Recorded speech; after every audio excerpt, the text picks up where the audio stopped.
I have had enough. The incident was simple. A comment came through the overhead speaker saying the drive-thru was going to be closed until further notice. Another comment comes through the radio saying, "Poor Mr. So-and-so, how is he going to handle this one?" Implied that I needed needed mental help. There was some bickering after that, and I explained to my supervisor, my soup, how upset I was. All she did was make excuses. She asked if I wanted to file a complaint. I told her that I was tired and I wanted to go home. If I had just filed the complaint, it probably wouldn't have escalated. See, I was in the B shift and there was a group of the good old boys. I'm from Hawaii.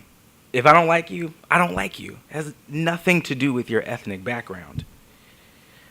I'm the kind of person who hangs out with a lot of different types of people, not just the good old boys.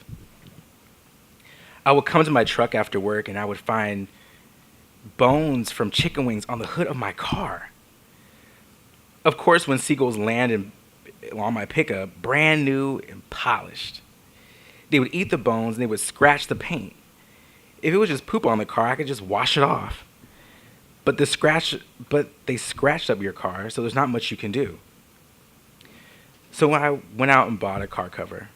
But the same thing started happening to a French truck of mine who was also black and just recently bought a new car.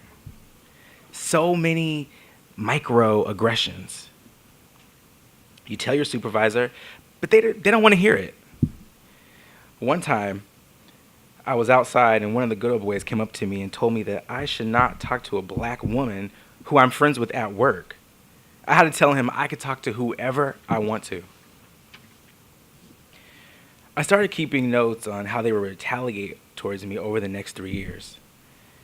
I'm calling this group the good old boys, but it included men and women, by the way. One day, one of the GOBs, a woman, takes my truck, drives it, crashes it, and then writes me a note, quote unquote, apologizing. I showed my boss the note, and he said they were going to have a meeting with everyone that was involved. In the 28 years I've worked for this county, it has been drilled into me that if you have an interpersonal conflict with somebody, you go to your supervisor. I don't want to be in the room with this woman who just trashed my truck. I wanted her to leave me alone. Because I wouldn't sit in the meeting, the complaint got dropped. Now we have a new system, as I was told. I was told that the only way for me to move forward is to sit in the room with her.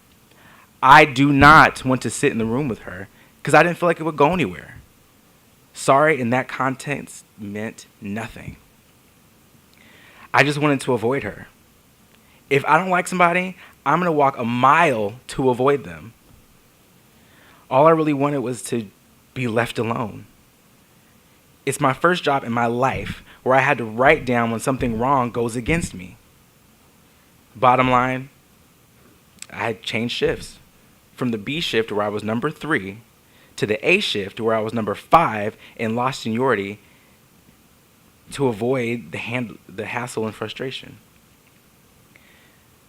The dialogue about how we're one team, but what am I going to do? What am I going to do? Get a lawyer? The only reason why I'm staying is because I have a sick wife at home.